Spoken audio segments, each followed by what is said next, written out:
Jader Sampaio, apresentá-lo, né? Ele é psicólogo, mestre em administração pela Federal de Minas Gerais e também doutor em administração pela USP de São Paulo, membro do Programa de Capacitação de Recursos Humanos da Fundação de Amparo à Pesquisa do Estado de Minas, da FAPEMIG, tradutor de livros espiritualistas de Alfred Russel Wallace, publicados pela La Chatre, atualmente professor aposentado da Universidade Federal de Minas, e muito importante, tá abaixo? Desculpa. E muito importante, bem alto falando, já é nosso amigo, colaborador aqui, fundador da LIC quase, e vai falar para a gente sobre o cristianismo nos primeiros séculos, marginalidade de vida. Por favor, tá?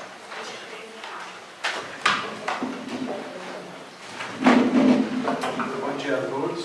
Eu quero agradecer aí a presença de todo mundo, eu quero agradecer o convite da LIC. A LIC foi muito corajosa em me convidar para tratar desse assunto, porque diferente do que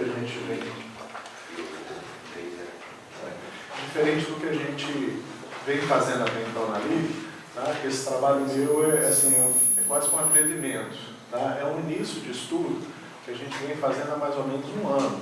Então não é um trabalho tão montadinho, tão estruturado, igual os que a gente viu até então. O que eu resolvi foi pegar o que a gente veio descobrindo no passar do tempo e trazer para a gente poder conversar sobre o assunto. Eu tenho mais esperança em vocês do que espero que vocês tenham em mim. Tá? Eu acho que vocês vão me abrir os olhos e vão me dar sinais, vão sinalizar e vão fazer perguntas que vão fazer o trabalho dar um caminho. No Concílio Vaticano II, uma das decisões que o pessoal tomou é que os textos dos primeiros cristãos deveriam ser mais conhecidos. Nessa história, então, dos textos dos primeiros cristãos serem mais conhecidos, uma das iniciativas que se tomou foi pegar a correspondência deles, pegar os documentos que a igreja tinha e trazer à luz. Então houve um esforço de tradução desses documentos para a língua portuguesa, que é onde eu entro, porque eu não falo grego nem latim. Né? Se vocês falarem grego comigo, eu vou pedir ajuda ao Rubens. Se ele não estiver presente, a gente vai ficar apertado. Eu vou pedir ajuda ao Alexandre, lá de Belo Horizonte, que deve estar acompanhando a gente pela rádio. Tá? Mas, assim, mesmo com as limitações de não ler o texto no original, a possibilidade de conhecer os textos que foram redigidos pelos primeiros cristãos é uma possibilidade muito importante para nós no movimento espírita. Porque a história, geralmente, não é a história dos vitoriosos, são os vitoriosos que contam a história. Tá? Então, se um rei ganha uma batalha, ele é herói. Né? Se o rei perde a batalha, ele é bandido. Os vencedores eles vão contar, vão criar os personagens da história à sua visão. A possibilidade da gente fazer uma releitura, uma nova leitura da história, é algo muito importante para nós. E no movimento espírita, a gente tem livros que já começaram essa iniciativa. Mas como é um período muito rico, é um período muito importante, há muito ainda que se conhecer e há muito ainda que se avançar nessa releitura histórica que a gente vem fazendo. Porque uma das ideias importantes para nós no movimento espírita brasileiro, de uma forma geral, é que existe uma conexão entre o espiritismo e o cristianismo. O espiritismo não é uma releitura do cristianismo. O espiritismo se vê como uma escola de pensamento cristão, se coloca como pensamento cristão, apesar de vez em quando a gente ouvir umas coisas engraçadas, né? Como o professor da minha filha ter dito para ela que a gente é um sincretismo. Tá? Ou eu não entendo nada de cristianismo, ou ele não entende nada de espiritismo. Tá? Então, eu acho mais fácil ele não entender nada de espiritismo, apesar de não entender muito de cristianismo, eu acho que ele que não entende nada de espiritismo, leu pro lado, um pedacinho e outro, e sai fazendo umas afirmações. Umas afirmações engraçadas, né? O espiritismo nunca poderá ser uma forma de cristianismo, porque não aceita a trindade. Quando minha filha me falou isso, meu filho, então nós vamos ter que matar muito cristão. Nós vamos ter que excomungar muito cristão, porque tem muita gente que não aceitava a trindade e que está na história da igreja. A trindade é uma construção, é um dogma construído no tempo. tempo. E existe muita gente boa que não aceitava de jeito nenhum.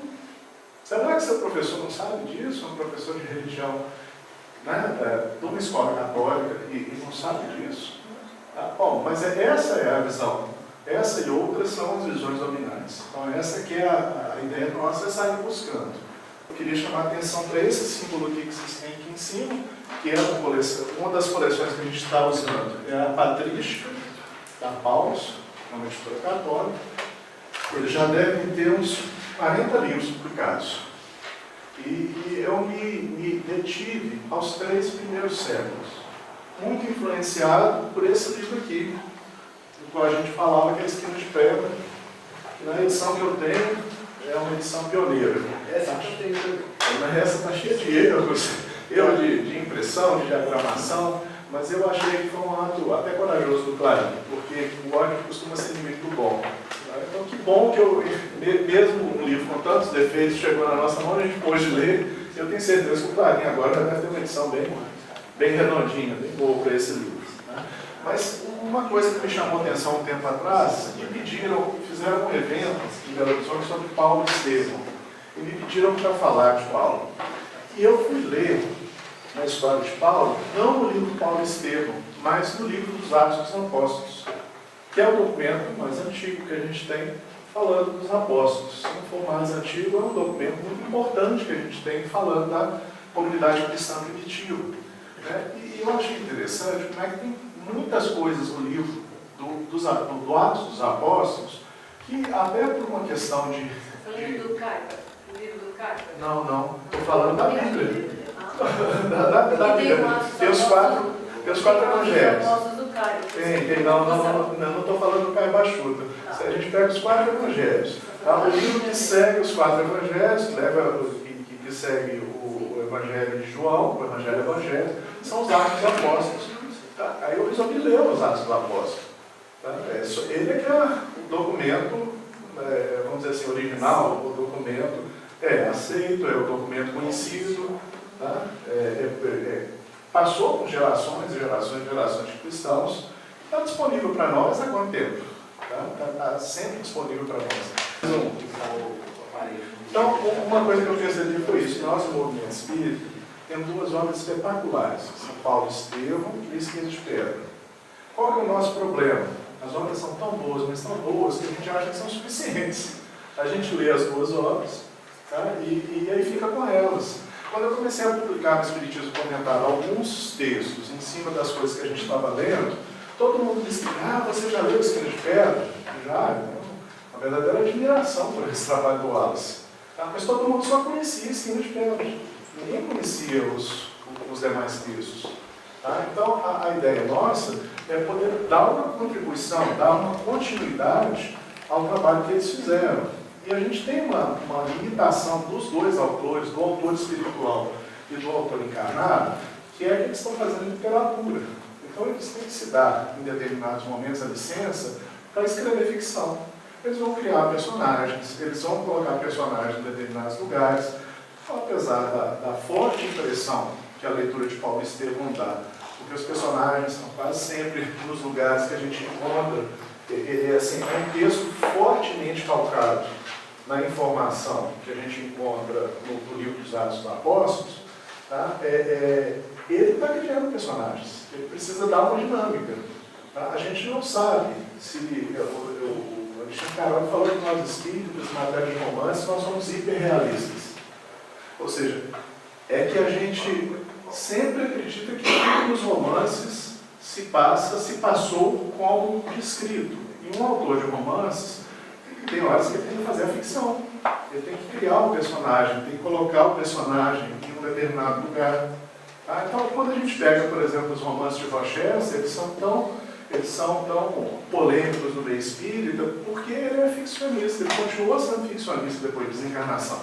Quem lê o romance de uma rainha não sai por aí acreditando que nós espíritas acreditamos no vampiro chupador de sangue. O espiritismo defende o vampiro chupador de sangue? Não defende. Ele criou isso como um personagem para uma ficção. Então tem horas que a gente precisa se aproximar da ficção como ficção. Saber o que é ficção e o que vem daquilo que a gente tem de base documental, saber separar uma coisa da outra. O que é o personagem e o que o personagem quer dizer para nós. Tá? É por isso que o Carol falou que às vezes a gente é hiperrealista. A gente coloca a realidade onde na verdade há a ficção, há a intenção de fazer ficção, e a ficção não desmerece a qualidade do trabalho que está sendo feito. Okay? Então esse é um desafio para nós. Então, eu não vou trabalhar com Paulo Estevam, eu vou trabalhar bastante com Esquina de Pedra, mostrando onde que o Wallace fez pesquisa, onde que o Wallace jogou informação, e onde que eu encontrei base naquilo que o Wallace dizia e onde que eu estou procurando até hoje. Ok? Está aí tranquilo? Bom, eu queria chamar a atenção de vocês para esse mapa. Eu acho que esse mapa é genial, tá? Porque ele vai mostrando aqui no azul mais escuro são as áreas cristãs. Então aqui a gente tem a Europa, não é isso? O norte da África, aqui a gente tem o Oriente Próximo. Tá? Então as áreas cristãs até cerca do ano 300 são essas de azul escuro que a gente está vendo por aqui. Vocês estão vendo? Então você tem núcleos cristãos espalhados por onde a gente tem regiões do Império Romano. Aí, de 300 a 600, o que aconteceu? Por que espalhou? Como é que eles espalharam assim tão rapidamente? Exatamente, é por causa do Constantino, que é visto como herói, e que quanto mais eu leio, mais eu acho que ele tem cara de bandido. Ele é vilão na mesma história. Ele tem cara de vilão, mas eu não sabia que ele era um vilão assim. Ele é o pior tipo de vilão, é o vilão que todo mundo acha que é mocinho. Ninguém descobre que ele é vilão, vê que ele é mocinho. Então, o cristianismo ele se torna todo ligado ao Império Romano, porque ele vai se tornar a religião oficial do Império Romano. E os romanos eles vão se tornar cristãos quase que à força. Primeiro vai ser proibido ser cristão, depois vai ser mais ou menos permitido ser cristão, depois eles vão passar por mais perseguição, e aí quando os cristãos passam de 50% da população romana, os imperadores começam a se interessar pelo cristianismo, como uma forma do exercício do poder. Tá? E os cristãos tinham algumas vantagens para um imperador como Constantino, como por exemplo, a disciplina que um cristão tem para ser soldado, para fazer parte do exército. Para ser imperador romano, você precisa ter um exército muito forte, muito capacitado, muito obediente. Tá certo? Bom, então a gente tem isso, e depois, do ano 600 ao ano 800, a gente tem algumas áreas que se tornam cristãs na Inglaterra, na região da Alemanha. Tá? Eu estou lendo autores desse período, do início do cristianismo até em torno do ano 300. Tá? Eu não estou lendo, por exemplo, Santo Agostinho. Uma coisa que me assustou é que Santo Agostinho já é um teórico cristão de uma época em que o cristianismo já era a religião oficial romana. Então, assim, na verdade, ele é um teórico das minorias, ele é um teórico do poder. Talvez por isso ele tenha voltado para poder ajudar Kardec na redação da doutrina espírita. Tá? Ele vem rever coisas que ele colocou e que eram do interesse romano daquela época, tá? Do interesse do poder romano daquela época. Bom, continuando mais de perto, tá? Eu queria chamar a atenção para essa carta de Paulo aos Coríntios. Posso ler o texto? Não fica cansativo, não? Não. Ora, vós sois o corpo de Cristo e sois os seus membros, cada um por sua parte. E aqueles que Deus estabeleceu na igreja, leia-se comunidade, não igreja construção, igreja comunidade, tá? Eclésia, são em primeiro lugar apóstolos, em segundo profetas, em terceiro doutores. Venha a seguir os dons dos milagres, das curas, da assistência, do governo e do falar diversas línguas. Então, ele está mais ou menos escrevendo para a comunidade dos coríntios, falando da organização dessa comunidade. É o que a gente queria discutir primeiro aqui, essa organização da comunidade cristã. Como é que eles se organizavam? Como é que eles distribuíam as tarefas entre si? Quem fazia o quê? Quem manda e quem obedece? Tá? Quem tem juízo e quem não tem? E ele diz, porventura são todos apóstolos, todos profetas, todos doutores, todos realizam milagres, todos têm o dom de curas, todos falam línguas, todos interpretam, aspirai os dons mais altos. Ele estava dizendo que cada um tinha um papel, uma função nessa comunidade, que seria bom que as pessoas aspirassem os dons mais altos. O que é o dom mais alto que ele coloca ali? Ser apóstolo é o dom mais alto. Apóstolo é aquele que vive a mensagem, tá? Aquele que é um exemplo mais, tá? Aquele que tem por papel, tá, o contato com a mensagem. Vamos ver quem são essas pessoas nessa comunidade nessa época. Opa, ué, não volta? Volta. Então vamos lá. Então, apóstolos vem do grego aquele que é enviado a serviço dele, em missão, missionário. É diferente o Pedro, que a gente lê discípulo de Jesus, e o Pedro, que a gente lê apóstolo. Parece que aquela mesma pessoa amadureceu, modificou, né? Se tornou capaz de fazer uma série de coisas. Ok? Em segundo lugar, você tem o que os cristãos chamam de profetas. Quem são esses profetas? Hoje, profeta para nós é uma pessoa que fala do futuro. Tá? Na época de Kardec, já tinha esse sentido. Kardec tem um capítulo sobre profetas, uma parte sobre profetas no Evangelho segundo o Espiritismo, e ele fala assim, olha, mas não era bem isso não. À medida que ele vai lendo e vai vendo como eram os profetas, ele fala assim, olha, esses profetas parecem com o que a gente hoje chama médiuns, com as pessoas que a gente chama médiuns. Então, o que é o profeta? Carismáticos, ou seja, que tem um carisma, que falam em nome de Deus sobre a inspiração do seu Espírito. Então, na igreja, acreditava-se, nessa primeira comunidade, acreditava-se que Cristo foi e que Ele enviou o Espírito Santo. E que o Espírito Santo falava através dos profetas. Esse Espírito Santo, à medida que eu fui lendo, eu não sei se eu estou andando demais, eu fiquei na dúvida se seria o próprio Jesus falando através dos médiuns que o viam, que o recebiam e dando orientações para essas primeiras comunidades. Tá? Então, eles colocaram o Espírito Santo, eles não falam dos médiuns como alguém que está tendo contato com os mortos, com os espíritos dos mortos, como a gente vê no movimento espírita, tá? Mas assim, eles teriam assim, respostas para o problema das comunidades, orientações trazidas para as comunidades, muito semelhante ao que os espíritos superiores fazem com a gente em nossos grupos. Tá? Embora os espíritos superiores respeitem demais as decisões que a gente toma nas dificuldades nossas do dia a dia, eles quase sempre estão presentes, estão dando um toque, estão dando uma sugestão, estão dando uma inspiração, e deixando a nós a responsabilidade de decidirmos, tá? E a responsabilidade de assumir as consequências daquilo que a gente decide. Senão a gente volta a ser criança de novo, na relação com os espíritos. Ele vira o pai e a gente vira criança. Né? E dizem que isso seria possível para todos os fiéis, mas que certas pessoas são dele dotadas de modo especial, a ponto de merecerem o título habitual de profetas. Okay? Então, é muito semelhante ao que a gente disse. Todos nós temos a capacidade de perceber num grau maior ou menor a presença dos espíritos desencarnados. Então, a gente reserva o nome de médios para aqueles que têm essa faculdade num grau mais exacerbado. Não é isso? Então, na esquina de pedra, a gente encontra os personagens do Wallace tendo contato com a profecia e a mediunidade. Aqui na página 97 ele escreve Filocteno, que é, vamos dizer assim, um personagem principal, masculino, e Gala, que é o personagem principal, feminino, da trama do livro, tem o dom de profetizar, sabias? Quer dizer que será possível dialogar com os espíritos através deles?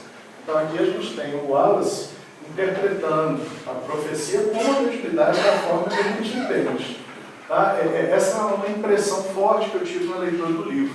Tem horas que o livro ele fica entre os cristãos primitivos e a nossa organização do movimento espírita hoje. Então eu não sei, eu não encontrei ainda nas leituras que eu fiz, tirando situações pontuais, como aquela que Leon Denis colocou no livro Cristianismo e Espiritismo, quando ele fala de um papa que queria escrever uma carta, que podia criar um cisma na igreja. E aí então o papa escreve a carta, fica preocupado, vai para a catacumba, se fecha, deixa a carta lá e entra em jejum e prece durante 2 ou 3 dias, pedindo orientações sobre se é aquilo mesmo que ele deveria encaminhar para o outro dirigente, vamos dizer assim, do pensamento católico. E depois de 2 dias eles pegam a carta está toda rabiscada, tá? E tem escrito embaixo assim, lido e corrigido. Tá? Ninguém teria tido contato, ou seja, parece um fenômeno mediúnico, né? Parece bastante com um fenômeno mediúnico. Agora, se o Papa entendeu que foi o Espírito Santo que fez isso, se foi algum outro membro da comunidade católica, isso a gente não sabe. De recordação de memória, eu não vou lembrar como foi colocado no livro. Mas, de qualquer forma, se a profecia envolvia a identificação de que o Espírito Santo era um espírito de um homem, isso não está claro. Tanto é que havia a confusão de quem seria o Espírito Santo. Quem é Deus, quem é Jesus e quem é o Espírito Santo. E essa é uma das grandes confusões da história do catolicismo. Tá? E a tese vencedora é que os 3 são Deus.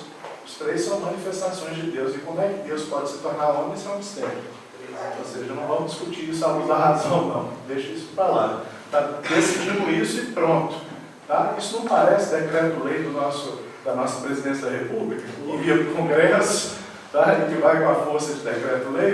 Na verdade, não é um decreto-lei. Tá? É sim um decreto-lei, nós vamos ver de quem. É um decreto-lei de Constantino. Tá? Na comunidade primitiva, você lembra Paulo perguntando, serão todos doutores? Um termo que a gente usa e encontra também na Bíblia de Jerusalém, que a gente tanto gostava, os pés de página, são os estudiosos da Escola Bíblica de Jerusalém, eles falam de díscalos, que é o nome doutor em grego.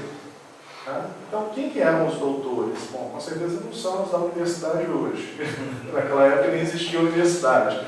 Tá? O doutor vem do latim doctor, que significa mestre, preceptor, aquele que ensina. Então, parece que a função de ensinar podia ser uma atribuição das pessoas. Então, a gente tem na cabeça a imagem do apóstolo ensinando, e o apóstolo podia ensinar, o profeta podia ensinar, porque eram funções superiores, mas a atribuição principal deles não era o ensino. A atribuição principal do doutor, onde havia na comunidade cristã, era o ensino. É a mesma coisa que a gente chamar hoje de sujeito professor. A gente chamava doutor, tá? Hoje é mais famoso, só da história, mas na época, assim, é o trabalho dele, é ensinar. É ler, estudar, ensinar. Ok? Eles seriam equivalentes aos nossos expositores, aos estudiosos.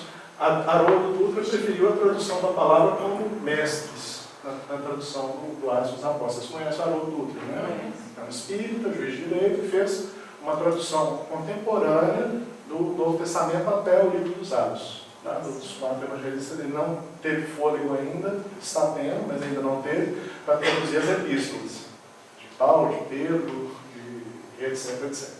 Tá? A gente tem os presbíteros. Tá? De onde vêm os presbíteros? Eles são administradores da comunidade. Vem do grego presbúteros ou presbos. Tá? Presbos, presbeos, que quer dizer velho, idoso, experiente, digno de respeito, venerado. Então, como eles tinham uma comunidade concreta, e na comunidade concreta as pessoas comiam, vestiam, tinham necessidades, e eles se chamavam de irmãos porque se enxergavam como membros de uma família. E como eles se tratavam por irmãos, né, você não vai permitir não vai deixar que sobrando comida na sua casa, o irmão seu tenha fome. Não é assim? Se a irmã sua começar a ter fome, o que você faz? Você vai pegar umas coisas lá da dispensa, vai levar para sua irmã. Os cristãos primitivos faziam isso. No convívio deles em comunidade, não existia geladeira, não existia... E assim, eles não davam o valor do dinheiro de acumulação, eles não tinham um propósito de acumulação, mesmo porque muitos deles acreditavam, me fugiu o nome grego da cabeça, mas eles acreditavam na volta de Jesus e na instalação de um reino, de um novo reino. Esse negócio vai me voltar na cabeça daqui a pouco. Me ajuda aí, se eu esquecer. Ressurreição? Não é ressurreição, não. Parousia. Parousia, muito obrigado, Bela. Sabia que você não ia me deixar na mão. Parousia é isso, o retorno de Jesus é o estabelecimento do cristianismo no mundo. Se seria num reino do próprio mundo, se seria num reino sobrenatural, porque eles não tinham muita clareza sobre isso. Mas alguns esperavam que Jesus, que a parousia fosse acontecer dali a alguns meses, no próximo ano. Então não fazia o mínimo sentido ficar acumulando coisa, guardando coisa. Eles distribuíam as coisas entre os irmãos da comunidade. Quem ficava responsável por isso? Porque dá briga, né? Você está passando fome, você está passando fome, eu dou comida para você, eu dou comida para você, é injusto. Né? Então, quem fazia essa parte de gestão mesmo do dia a dia da comunidade era o presbítero. Tá? Ele que era o responsável. Mas um presbítero só não consegue gerir tudo. Tá? Não é, se a gente deixar só o Pedro Nakano, que é o presbítero aqui do Centro de Cultura, para fazer todo o trabalho do Centro de Cultura, não sai Centro de Cultura. Isso começou a acontecer na primeira comunidade, quando começou a ter um litígio, um conflito entre os judeus da Judéia e os judeus chamados helenistas, que são judeus que saíram da Judéia, que foram morar em espaços, em terras, onde se falava o grego, e alguns deles nem liam a língua deles. Eles liam a Bíblia em grego. Então existia um mal-estar entre eles. Parece que os judeus da Judéia se sentiam mais judeus do que os seus parentes que foram morar fora e que não aprenderam nem a língua deles. E aí então houve uma acusação de estar havendo distribuição de bens diferenciada entre os judeus, as famílias dos judeus da Judéia, e a mulher ficava numa situação muito difícil naquela época, né, porque ela era realmente necessitada, estar casada com um homem, ser sustentada por um homem. Ela não tinha acesso ao mercado de trabalho igual as mulheres hoje. Né? Hoje é o contrário, nós homens que precisamos ter uma grande mulher junto da gente. Né? Sozinho a gente fica assim meio incapaz. Né? Elas é que já passaram, tomaram a frente e ainda tem a generosidade de fazer a gente acreditar de que a gente é a cabeça do casal. Né? Mas a época isso não acontecia, a pessoa tinha dificuldade, então começou a haver queixas levadas aos apóstolos, e os apóstolos falaram assim: olha, a gente não pode ficar fazendo o nosso trabalho, não que isso não seja importante, mas se a gente for ficar parando com o nosso trabalho para fazer isso no dia a dia, a gente não vai dar conta. Na época, o apóstolo ocupava a função do presbítero. Então, depois que foi criada a função do presbítero, e aqui naquele momento criou-se a função do diácono. E o diácono mais famoso que a gente conhece, que todo mundo conhece aqui, é Estevão, do livro Paulo e Estevão. E talvez quem tenha lido o livro não saiba que ele era diácono ou o que é ser diácono. Ele passou a ser ele era judeu helênico, helenista, e ele passou a ser um dos responsáveis pela distribuição. E como ele aspirava aos dons mais altos, como dizia Paulo, ele também ocupava a função, começou a ocupar a função de doutor, de didático. Ele também ensinava, ele também pregava. E aquilo incomodou os judeus, e eles deram a pena de morte. Ele foi o primeiro a ser perseguido pelo poder estabelecido dentro da Judéia, dentro dos judeus. E foi apedrejado até a morte. Ele foi apedrejado até a morte, todo mundo lembra. Todo mundo lembra dos personagens de Emmanuel ao redor dele. Mas qual que era a função de Estevão? Isso às vezes pode passar meio batido na leitura do livro. Tá?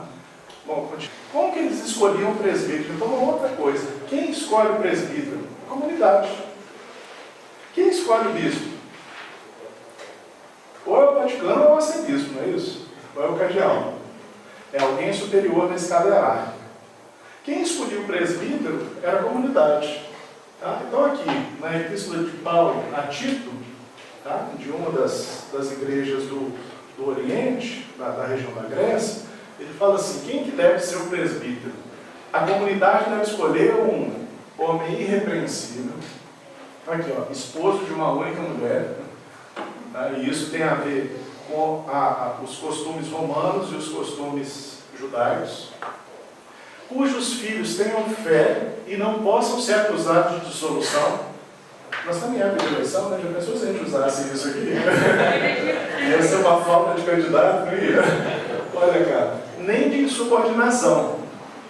Porque é preciso que, sendo ecônomo das coisas de Deus, o episcopo, esse nome episcopo, o episcopo, vai ser usado como bispo. Mas nessa época o bispo não tem o sentido que tem hoje. O sentido que vai começar a ser construído com Inácio de Antioquia. Tá? O episcopo seja irrepreensível. Então é um presbítero episcopo.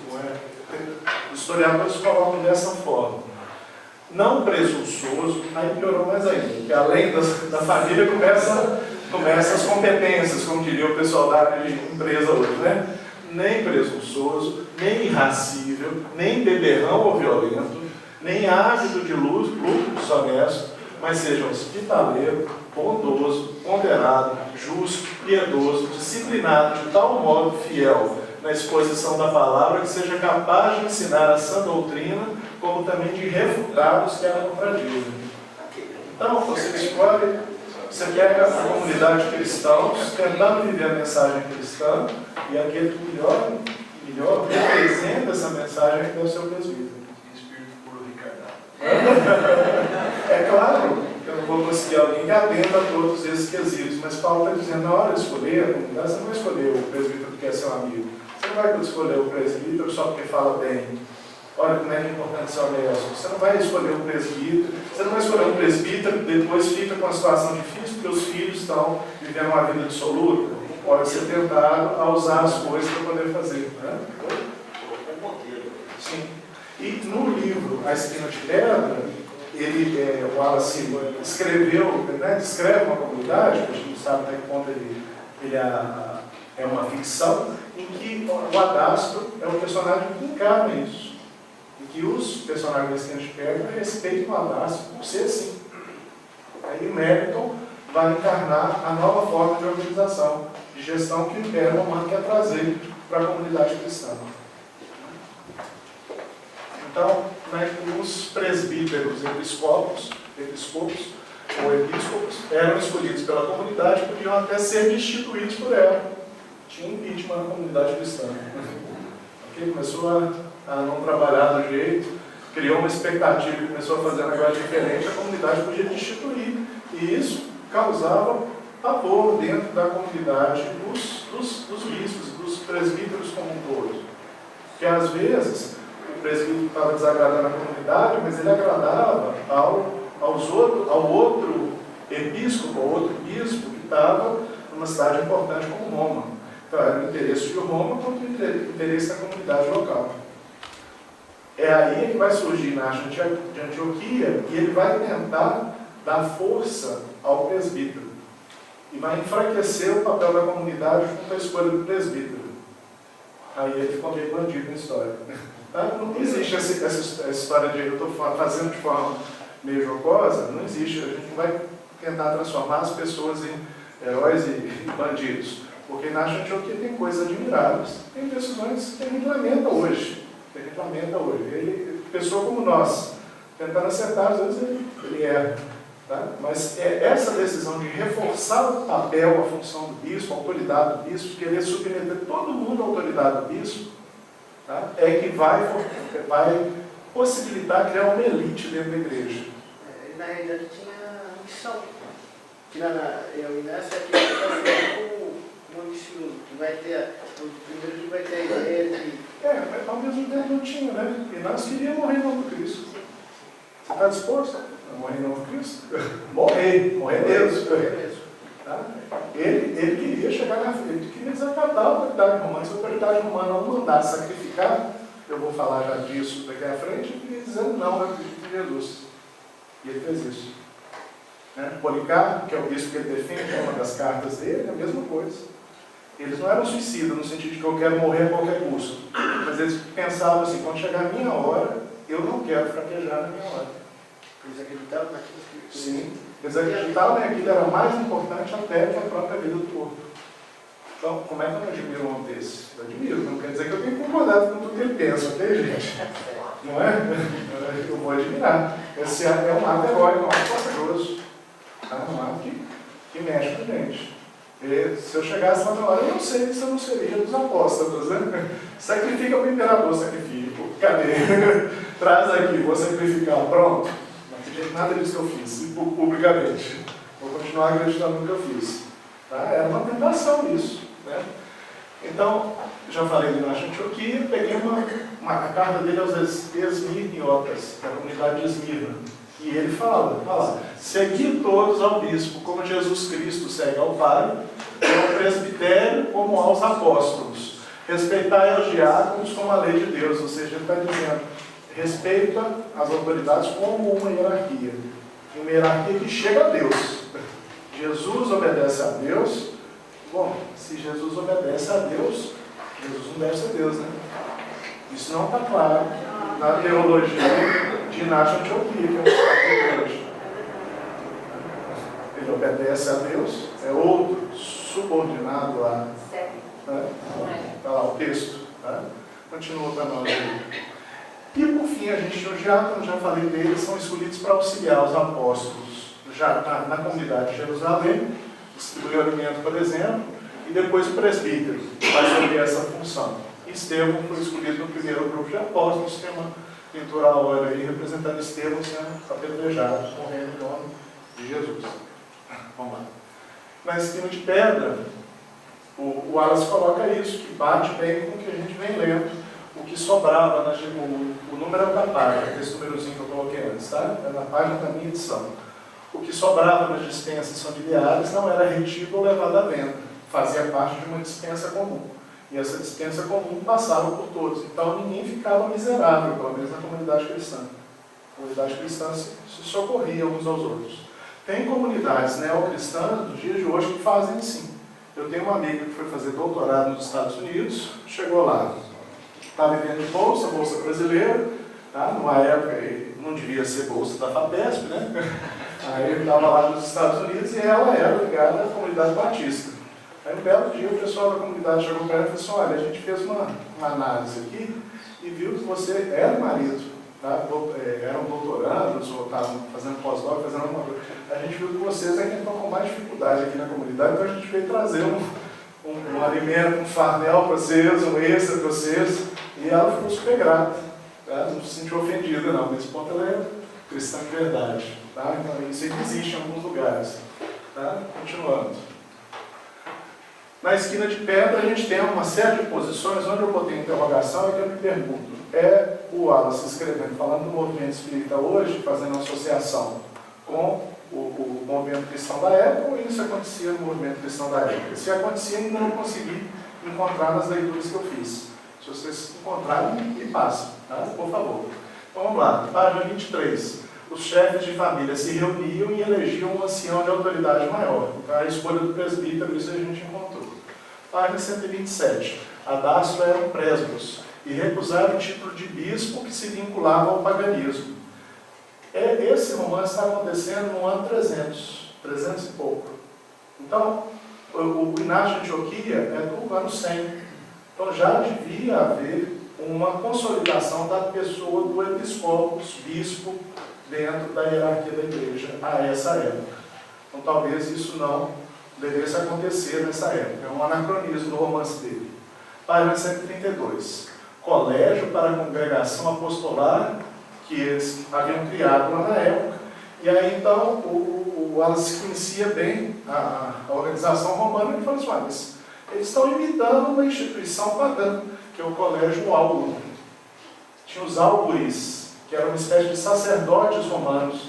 Então os sacerdotes cuidavam dos deuses romanos, então os sacerdotes faziam uma série de coisas, e o que o Wallace diz é que eles começam a imitar essas coisas dentro do contexto do cristianismo. E a gente vê que isso deve ter acontecido mesmo com a mão de Constantino, que vai tornar o cristianismo. Primeiro ele vai soltar o Edito de Milão e diz que o cristianismo tem que ser respeitado. Tá? Depois, os sucessores dele vão tornar o cristianismo a religião de Estado. E ao tornar o cristianismo em religião oficial, nós vamos ver o que eles fizeram no final do estudo. Se eu falar agora, vai ficar tudo quebrado. Tá? Não lhe seria difícil persuadir aos fiéis que, para evitar confusão, era necessário submeter muitos pastores a um só padre. Ele fala em pastores, esses pastores seriam os diáconos, muitos padres a um bispo e muitos bispos a um metropolitano ou metropolita, como eles falam hoje, que é equivalente ao arcebispo de hoje. Tá? E o que a gente viu é que isso já existia à época de Inácio de Antioquia, essa tentativa de estruturar a hierarquia da igreja. Não me parece que seja algo dos anos 300. na esquina de pedra, capítulo 55, é um negócio que eu acho que é tirado do movimento espírita hoje. Tá? A noção de juventude naquela época não é a noção de juventude que a gente tem hoje. Nem a autonomia, nem a atividade, nem o papel de estudar, nada disso. Então aí ele fala, põe na comunidade cristã lá, ele se reunindo num movimento coordenado com a vida da igreja que fosse capaz de preparar a juventude especificamente para o trabalho de evangelização. Aqui, para mim, ele deu uma espiritada no romance dele, ele está falando de nós aqui. Nós é que tivemos essa decisão aqui no Brasil a partir do final dos anos 30, início dos anos 40, e fortalecemos o movimento de jovens com seus interesses e, portanto, com uma organização que pudesse contemplar as necessidades do jovem, para que ele não fosse mais um dentro de uma reunião pública ou mais um dentro de uma reunião mediúnica. Ok? Isso é bem espírita, não me parece muito cristão. 198. Meriton pretende interromper o serviço assistencial mantido até agora. Tá? Afirma que a igreja é, em última análise, um templo. Para mim também ele está desconstruindo com o personagem negativo dele, que é o Meriton, que é o personagem que está transformando a igreja numa instituição romana, tá? Mas eu não sei se isso é de época. Um serviço assistencial, a gente pode chamar de serviço assistencial, apesar de que na Epístola de Paulo, Paulo falou de assistência lá, né? Então talvez o Wallace esteja certo aqui, eu esteja botando chifre em cabeça de burro, tá certo? E essa ideia de transformar. Ah, é? 10 minutos? Pode ser que, como tinha a fama da dispensa comunal, Isso. o Meriton, ele queria o personagem que vai ser o bispo, que vai ser aquele que vai ser imposto para a comunidade, né? Seria um novo prefeito. Ele não queria que houvesse a dispensa comunal. Ele não queria que houvesse a dispensa comunal. Então acho que é nesse sentido. Resta saber se foi isso mesmo que aconteceu à luz da história. À luz da ficção dele, foi isso que aconteceu, isso mesmo. Mas à luz da história foi assim que aconteceu, foi assim que as comunidades, foi o decreto de Constantino que transformou comunidades em cidadãos submetidos ao imperador. Vamos passar rápido então, vou passar voando agora. Cristianismo e judaísmo. Então, uma das coisas que eu vi nos autores mais recentes, falaram de Nietzsche, por exemplo. Nietzsche, eu li Rosa Luxemburgo, e hoje eu vi até expositores espíritas no centro espírita usando essa designação judeu-cristão. O pensamento judeu-cristão. Encontrando uma forma de pensar que valoriza similitudes entre o judaísmo e o cristianismo. Quando a gente vê a história é exatamente o contrário. A gente vê no início os cristãos tentando dizer não somos judeus. A gente vê os cristãos brigando, não fazendo circuncisão. Lembra do Concílio de Jerusalém? Isso está lá no Paulo Estevam. Os cristãos, os judeus dizendo assim, bom, os cristãos dizendo assim, bom, então tá certo, já que a gente não vai fazer, a gente não precisa exigir que a pessoa seja judia para ser cristã, qual que é o pacto que a gente tem? Qual que é o pacto mínimo? Que acabou sendo desobedecido. O pacto mínimo do Concílio de Jerusalém era isso aqui, a abstenção dos ídolos, evitar uniões ilegítimas. No Império Romano, o sexo era bastante livre, as pessoas tinham relações sexuais fora do relacionamento conjugal, os jovens tinham relacionamento sexual, isso era um negócio, era bem devasso, tá? E existia tem uma frase que eu li, eu não consegui recuperar a origem, que diz assim: os cristãos compartilham a mesa, não compartilham a cama. Então, assim, eles se punham contra os hábitos romanos da época, tá? E isso talvez, as uniões ilegítimas sejam uma herança do judaísmo, mas estão bem de acordo com o pensamento de Cristo. Tá? Eu não posso dizer isso como sendo exclusivamente judaico. E não comer as carnes sufocadas, que é um negócio que se abandonou à medida que o cristianismo foi crescendo. Ninguém lembra disso aqui. Tá? Hoje, os judeus mais ortodoxos têm disso. Os judeus contemporâneos também não dão bola para isso, não. Como morreu o boi? Sangrou toda a carne antes, tirou toda a carne, todo o sangue da carne para poder comer ou não? Tá? Hoje nem os judeus, as comunidades mais avançadas no meio judaico, dão bola para essa regra. Tá? Só os ortodoxos é que dão bola para essa regra. Então, a gente tem no começo os cristãos querendo dizer, somos cristãos, somos diferentes dos judeus.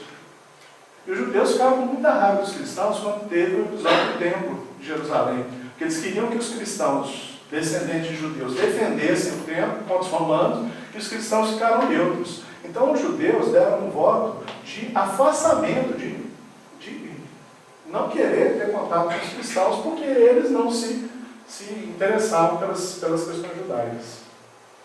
Ok? Então, no final, é que eu vi os autores que estão tentando defender o cristianismo dos seus críticos, são os apologetas, tá? Eles fazerem um raciocínio mais ou menos assim. Vocês estão dizendo que o cristianismo é uma invenção recente. Não é. A gente vai encontrar o cristianismo antes de Abraão.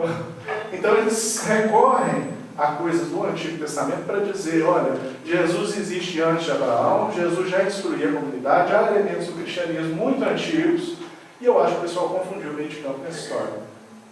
E eu acho que quem é hostil ao pensamento cristão acaba usando essa ideia de judeu-cristão como um ato político.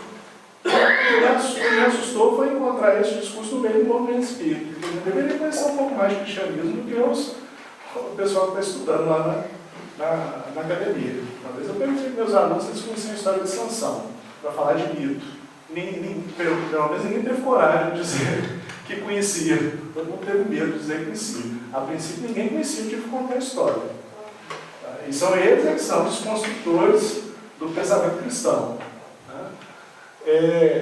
Bom, Inácio de Antioquia contra a tendência judaizar, não é ele. Ele fez um negócio que eu não concordo, mas ele estava aí lá, nós somos cristãos, a gente tem uma identidade própria.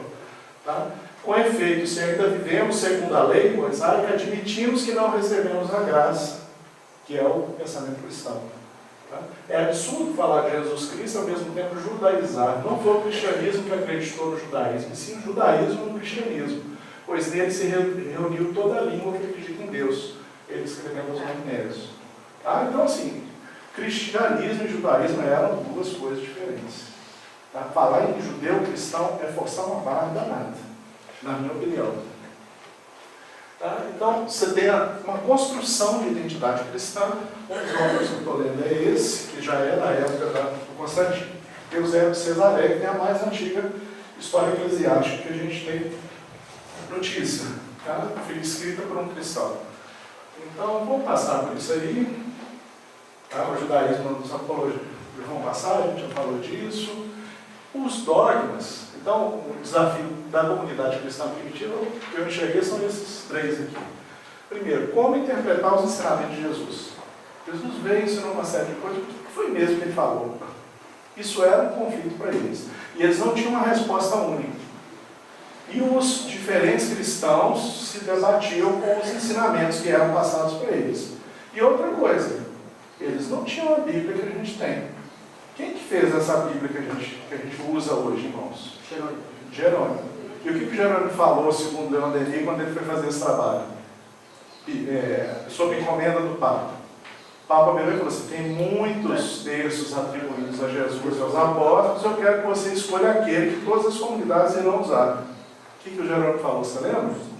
Ele virou assim, trabalho pio, porém difícil esse que ele me passa. Porque quando eu terminar, nenhuma das igrejas reconhecerá essa minha Bíblia como sendo a Bíblia. Porque ele vai tirar, ele vai mexer, ele vai escolher, e o pessoal que estuda outras coisas vai falar assim, mas e isso que ele deixou para lá? Por que ele deixou para lá? Por que ele não encartou essa carta? Por que ele não colocou esse evangelho? Por que ele não fez isso? Tá? Então, isso já é uma criação romana.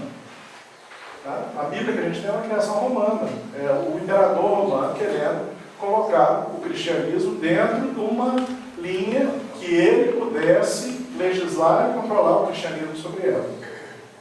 E as autoridades cristãs, tá, se submetendo a isso, porque estavam sendo perseguidas, acharam que o imperador era a mão de Jesus que trazia o reconhecimento do cristianismo ao mundo. Que o imperador é que seria o traduzia. Mal imaginavam eles o quanto eles estavam sendo manipulados por Constantino e pelos seus sucessores. Bom, tem a questão dos ritos e símbolos, não vai dar tempo de passar, vamos passar voando aí por isso aí. Então, a Eucaristia, como o pessoal faz hoje na igreja, existia uma refeição comunal, tá?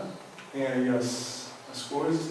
Eles tinham a instituição do catecumenato, ou seja, antes de você se tornar cristão, antes de você fazer o batismo, que é um ritual herdado, esse sim herdado dos judeus, você tinha que estudar o cristianismo.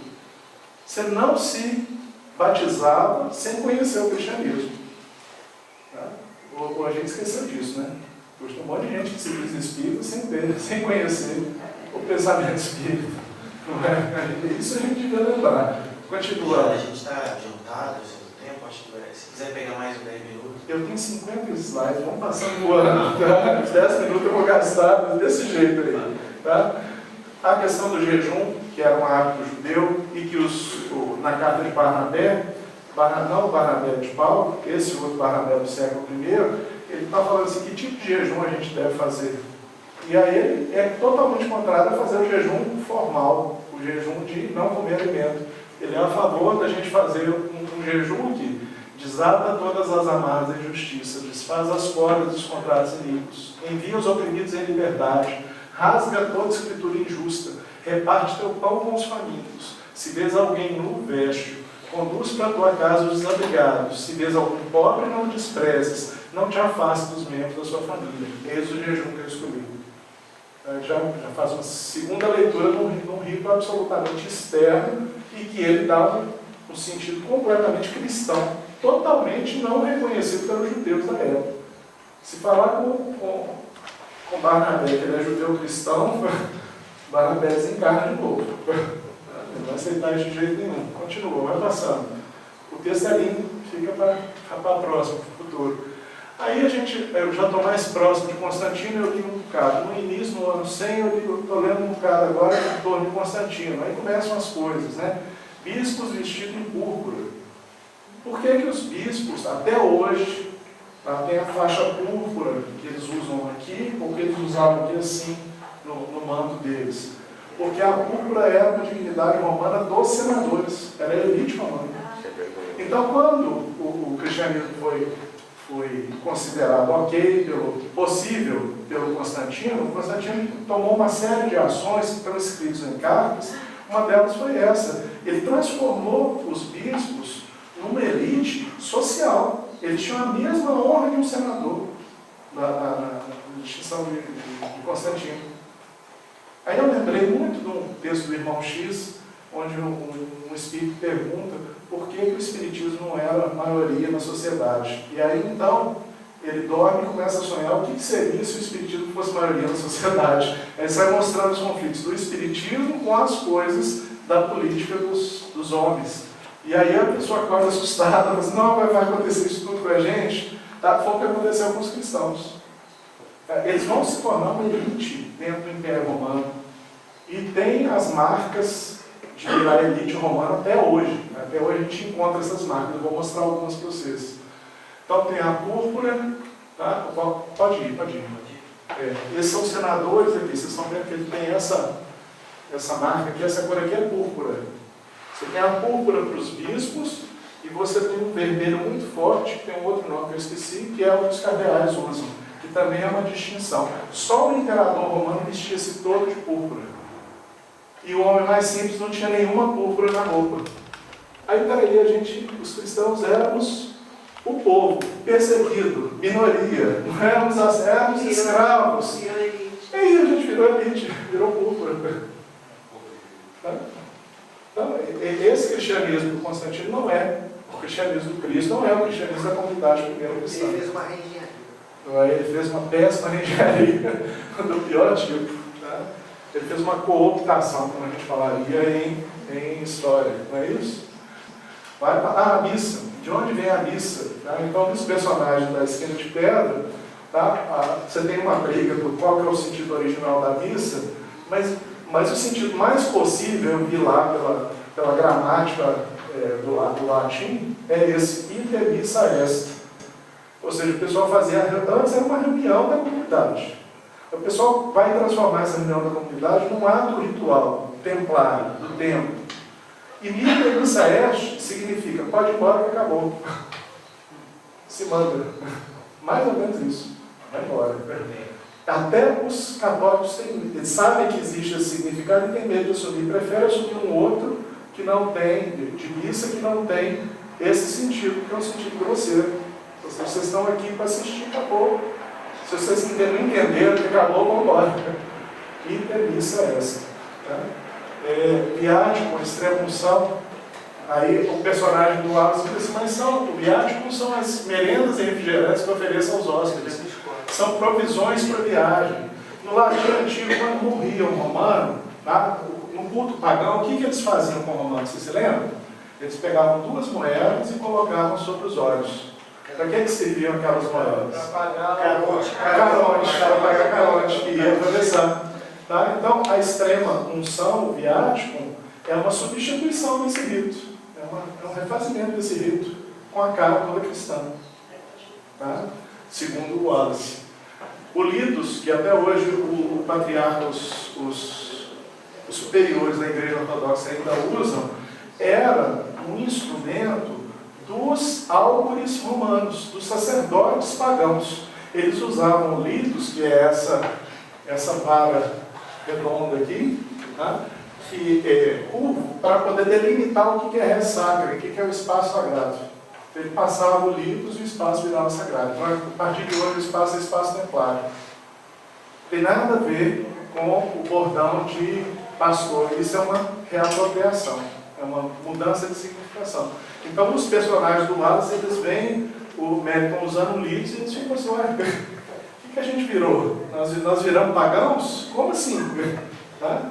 Continua. Tá? O púlpito, que na Idade Média já ocupou esse espaço todo aqui da igreja, virou um espaço importante entre o coro e um outro lugar lá da igreja.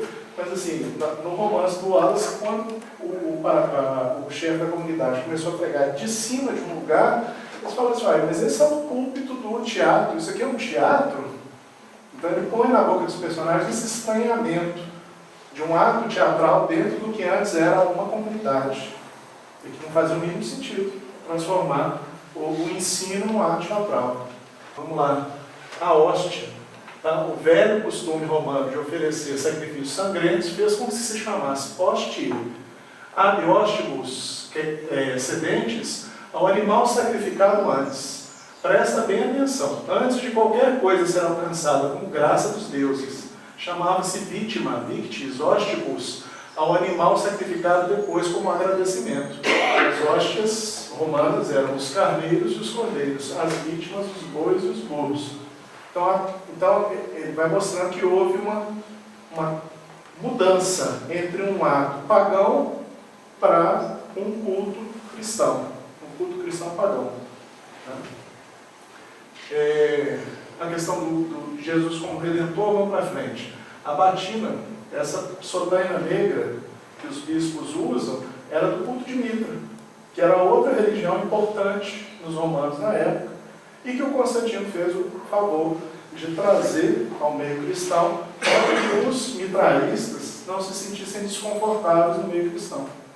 Então, olha só, você tem a púrpura romana e a sotaina negra do culto de Mitra, que é o que a gente encontra na esquina de pedra, o Wallace colocando.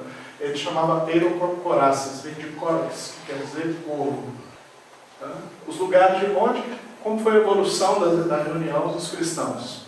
Tá? Então, no começo, eles tentavam divulgar o cristianismo nas sinagogas, porque eles achavam que o cristianismo, no começo, veio para a comunidade judaica. Tendo os problemas de relação, eles começaram a divulgar o cristianismo nas casas dos cristãos que se convertiam. Tá? É o caso de Áquila e Prisca, que recebiam Paulo, todo mundo se lembra disso, está no Paulo Estevão.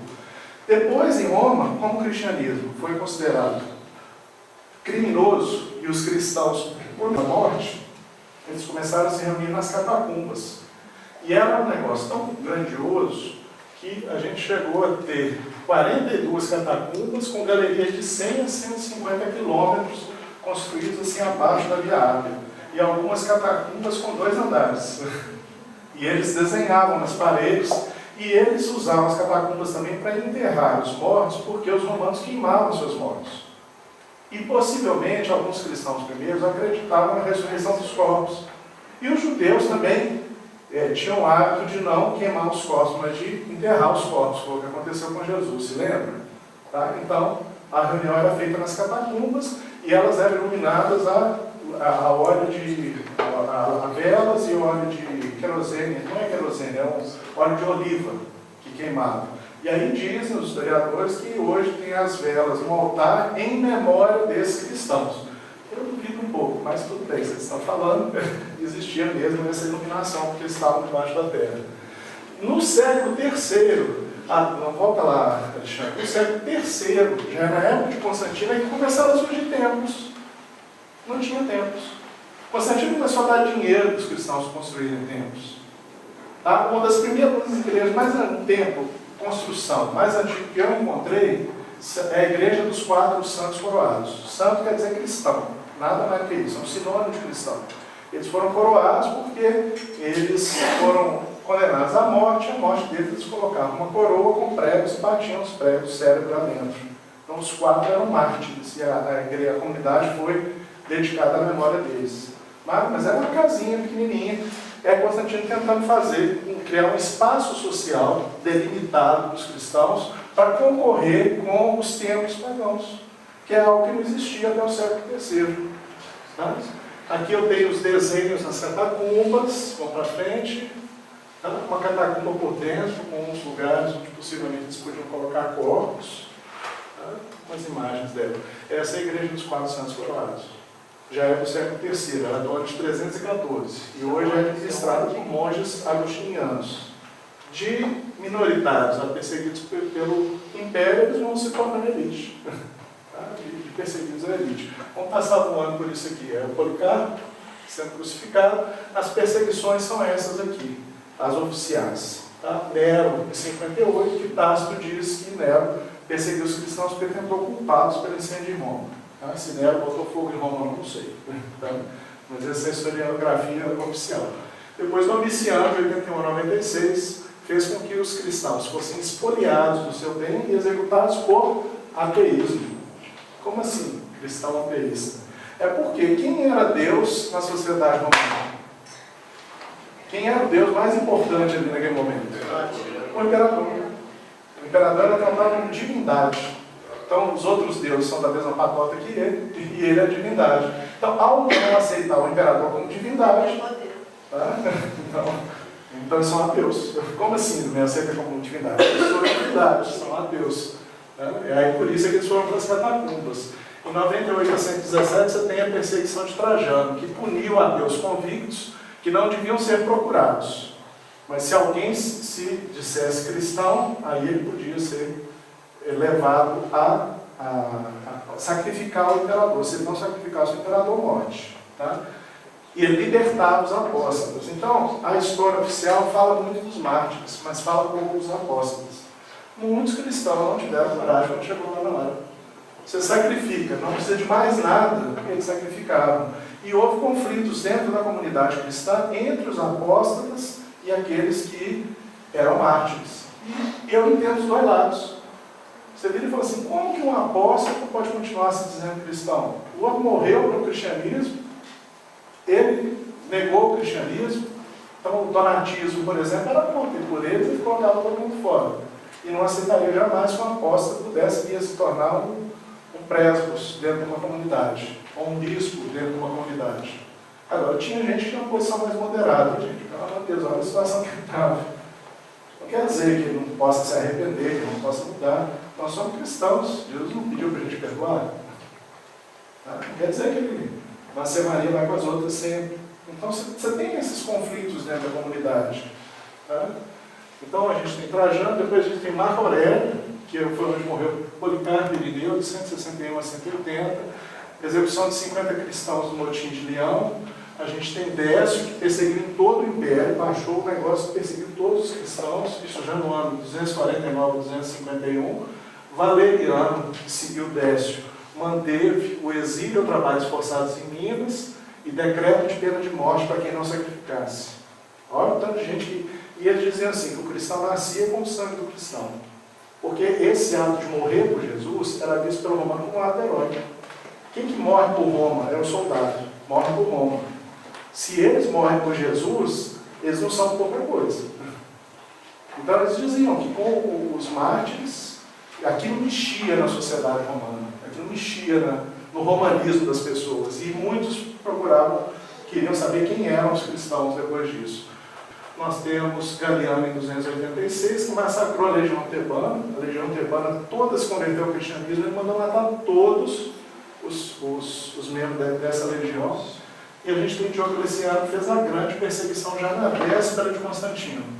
Tá? Então ele exigia o cumprimento de práticas religiosas tradicionais, retira os cristãos do exército, mata o Jorge da Capadócia, curiosidade, demite os cristãos de cargos públicos, queima os livros cristãos, prende o clero cristão, confisca os edifícios, as casas dos cristãos. Tá? Foi uma época muito dura e é essa época que vai criar esse problema. Tá? Aqui é o Wallace falando da morte dos pais, nessa época. Tá? Os cristãos seriam ateus, aqui a gente tem Nero, e aqui a gente tem uma Marte cristã sendo crucificada por Nero, sendo sacrificada por Nero. Crucificada não. Tá? Tem os apóstatas, são os traditores, os traidores. Tá? Já falei do donatismo. Vamos passar do Ressacre. Para a gente encerrar, tá?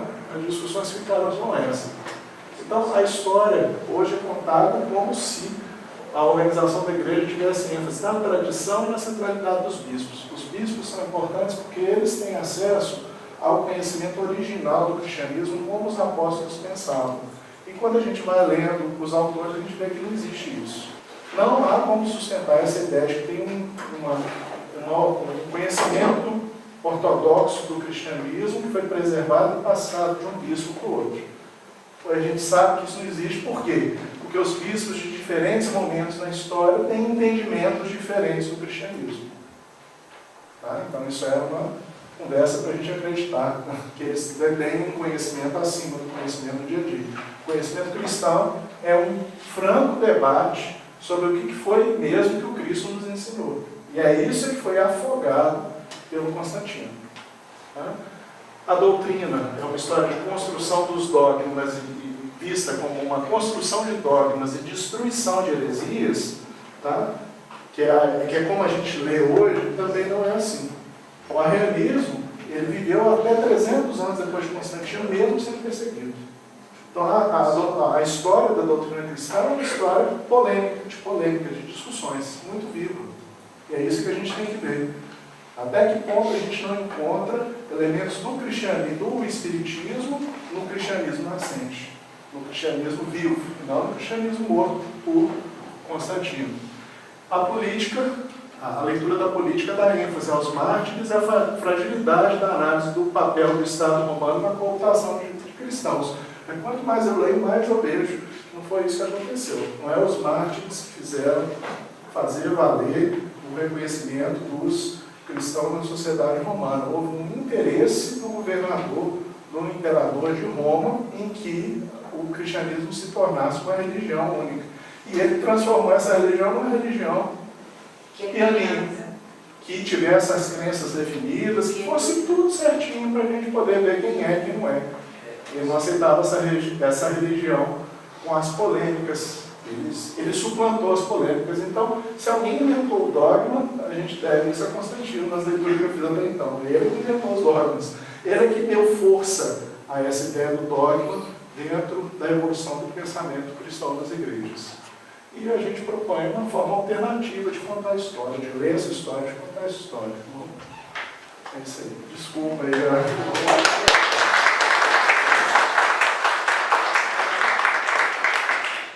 Pessoal, a gente tem um tempo para uma, duas, mais uma terceira, não muito longa, então quem levanta a mão foi o Luiz, depois o Rafael. Luiz Guimarães, Piracicaba. Com esse teu estudo, você passou a entender completamente que Kardec se preocupou tanto em não fazer proselitismo no espiritismo? Eu não cheguei a pensar nisso não, Luiz, mas é uma boa sugestão. Então diz que a gente entende hoje em dia que o Cristo falou do amor ao próximo. E será que quando a religião foi adotada pelo governo, será que não tentaram, o imperador tentar diminuir esse aspecto? E aí que a coisa começou a se desvirtuar, essa questão do amor ao próximo? Eu acho que o imperador não se importava com isso. Isso nem faz parte da lógica do imperador, né? O Maquiavel já dizia que o príncipe tem que fazer aquilo que for necessário para manter o poder e que ele não precisa adotar a ética dos seus subordinados. Eu acho que o Império Romano funciona assim, desse jeito. As razões são as razões de Roma. Então, Roma, sempre que ela conquistava, quando ela conquistou os judeus, ela não se importa com o que os judeus acreditam ou não acreditam, eles podem continuar acreditando desde que paguem imposto a Roma e não se insurjam contra Roma. Lembra disso? Tá? Eu acho que a política do imperador é mais ou menos essa. Para ele, tanto se faz quanto se fez o que pensa, o que ensina o Cristo. O que interessa a ele e os cristãos são mais ou menos submissos à autoridade do imperador e que não existam muitos conflitos entre os cristãos. É aí que ele se mete. Então, ele vai se meter em questões que são menores. Cá entre nós espíritas. Obviamente que nós espíritas entendemos que Deus é o Criador, tá? E que Jesus é um Espírito superior, ok? Que capaz de nos falar, nos dar muitas coisas, fazendo um avanço na ética da humanidade. Mas ficar discutindo se Deus e Jesus são o mesmo corpo ou não é uma discussão tola. Tá? Então, ele se meteu nisso, que é o que fazia as pessoas se polarizarem, que são discussões sem fim. Discutir se Maria era ou não era virgem.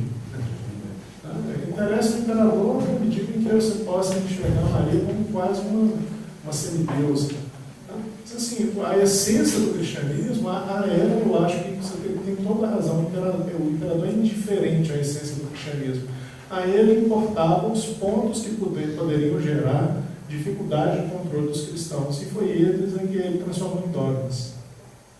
E o Eusébio de Cesareia, por exemplo, ele vai no Concílio de Nicéia, que é o Concílio de Nicéia foi todo controlado pelo Constantino.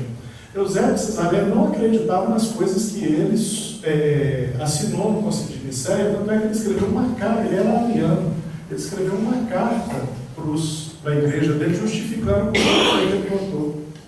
E o Eusébio de Cesareia, ele era próximo do imperador. O imperador sabia que ele era ariano, mas como ele sabia que Eusébio se submetia a ele não se importava muito com o que Eusébio acreditava ou não, desde que o cristianismo oficial ficasse do jeito que ele queria. Tiago Samaritano, trabalho extremamente interessante, esse resgate, e fica uma sugestão. Tem historiadores que têm pesquisado técnicas de datação, de análise textual, o quanto certas cartas de Paulo foram, digamos, mais enchidas exatamente a favor do Império Romano, todo esse processo de romanização do cristianismo. Quanto que algumas cartas começam a falar que mulher não pode fazer isso, não pode fazer aquilo. E o mais interessante é que a provável carta que tem estado, chegado a nossa, mais próxima do original, é aos Coríntios, onde ele fala dos carismas, né? Que não deixa de ser interessante de pensar. Justamente uma das que mais chegou de maneira original é a mais próxima do que nós tratamos com o cristianismo. Não basta as fontes, Thiago. Eu não sei se eu tenho competência para tanto, me faltam elementos de historiador para poder fazer, mas eu vou ter muito carinho para poder ler. Eu também tive esse contato com um historiador que pesquisa isso. Tá. Vamos estabelecer esse contato. Nós vemos aí, inclusive, filmes que passam todos os dias, são televisados e tudo mais, dos cristãos primitivos caminhando para a morte, orando e cantando no maior silêncio, etc., que nos passam exatamente essa ideia da aceitação sem discussão, sem nada.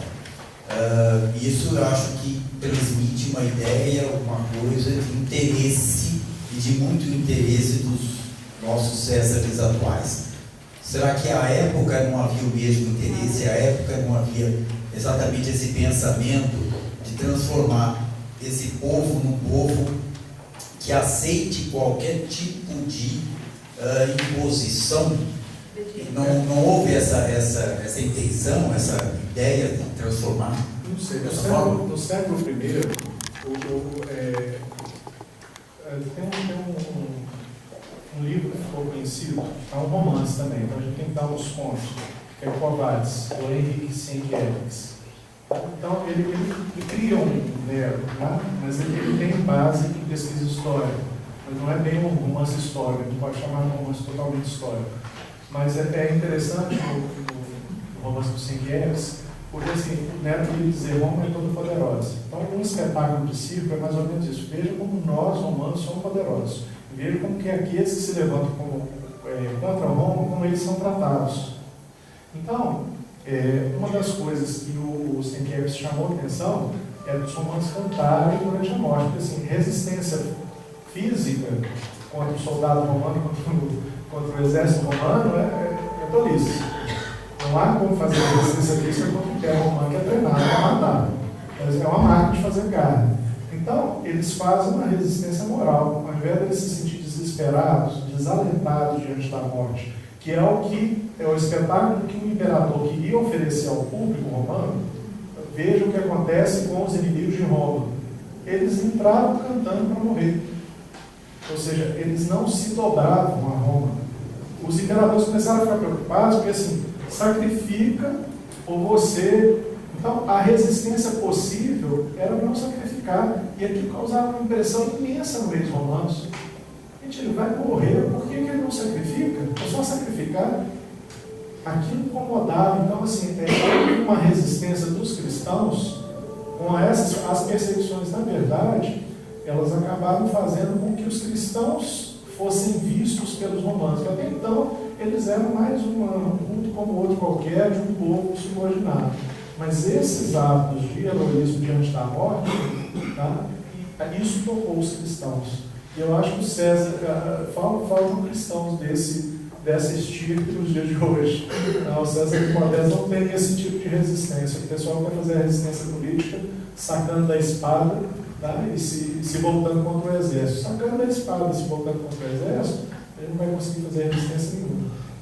E isso foi o que eu aprendi aos cristãos primitivos. O nosso fórum de resistência, as coisas que acontecem na nossa sociedade, a nossa forma de dizer não, há muitas formas de dizer não, além da luta armada.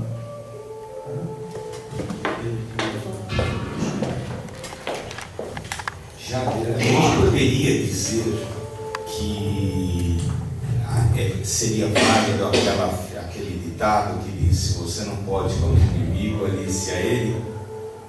No caso, o império se aliando aos cristãos. Acho que sim.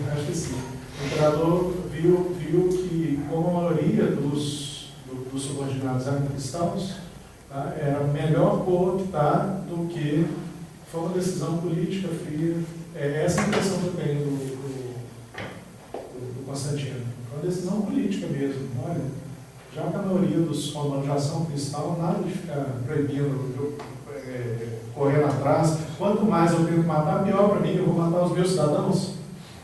Quando eu li A Esquina de Pedra, muitos anos atrás, a imagem que me ficou e que eu venho transmitindo era essa, que realmente foi uma forma dele se dobrar e ao mesmo tempo falar, saída pela direita, né? Agora, o que me incomoda é os cristãos não perceberem que estavam sendo cooptados. Eles não perceberam que estavam sendo cooptados. Será que eles receberam o imperador realmente como assim, a intervenção de Jesus na terra, que é o que de vez em quando dá a entender? O Eusébio tem horas que parece isso. Então, eles enxergaram como sendo assim, a encarnação da parousia. É isso que a gente estava esperando. O mundo está se tornando cristão. Que ingenuidade, né? Será que foi assim, ingênuo assim? Bom, a Eliana, rapidinho, Marcelo, depois excelente, né, esse tema, um tema palpitante realmente. Eu queria saber como é que, nesses seus estudos, como que você analisa a história espiritual da humanidade com essa sedução de Roma em cima da parte da religiosidade do homem. Eu acho que Roma deixou cicatrizes, né, na nossa religiosidade até hoje. O Vaticano cheira a Roma. O Vaticano está cheio, está impregnado de Roma. Né? Eu acho que a gente, nesse sentido, a gente precisa se desromanizar. Para poder viver a mensagem cristã, é preciso desromanizar. Talvez Roma tivesse dado para a gente um exemplo de lei, de direito, de república. Isso tudo a gente tem ainda que aprender com Roma. Mas a Roma dos imperadores, essa eu acho que a gente tem que deixar no passado. E a gente precisa não a trazer a Roma os imperadores para o despotismo. Seduzidos pelo poder ou pela ingenuidade? Não é? Não é um negócio engraçado? É isso que eu procuro. Que sedução é essa? Eu acho que nós não podemos nos deixar seduzir pelo poder. E existe uma forte tendência no movimento espírita a isso. Sobre o discurso de politização do movimento espírita.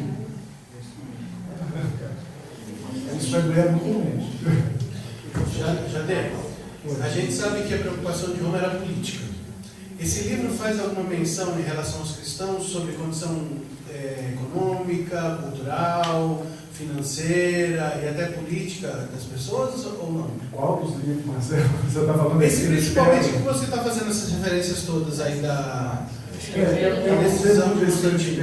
verdade, eu estou procurando pesquisar mais nessa coleção da patrística, que são os autores cristãos, do que na esquina de pedra. Então, num dos livros, aqui no Eusébio de Cesareia, ele fala, por exemplo, dos terapeutas do século I, Marcelo. O que os terapeutas faziam? Era uma comunidade cristã na África, eles vendiam todos os bens que eles tinham e iam lá crescer em conhecimento, crescer em ciência, como eles falavam. Ciência para eles era conhecimento do cristianismo. Você tinha os terapeutas e as esposas dos terapeutas, que também pareciam com terapeutas, um feminino de terapeutas. Tá? E eles entregavam os bens para os parentes ou para os necessitados e eles só não viravam um problema social porque eles estavam numa comunidade que eles se autossustentavam. Então, você tinha cristão escravo, você tinha cristão patrício, você tinha em Roma, você tinha cristão nas elites, você tinha cristão em todas as classes sociais. E você tinha muito cristão nas classes sociais mais baixas, porque o cristianismo veio de fora de Roma. Ele não é um movimento que nasceu de dentro dos cidadãos romanos.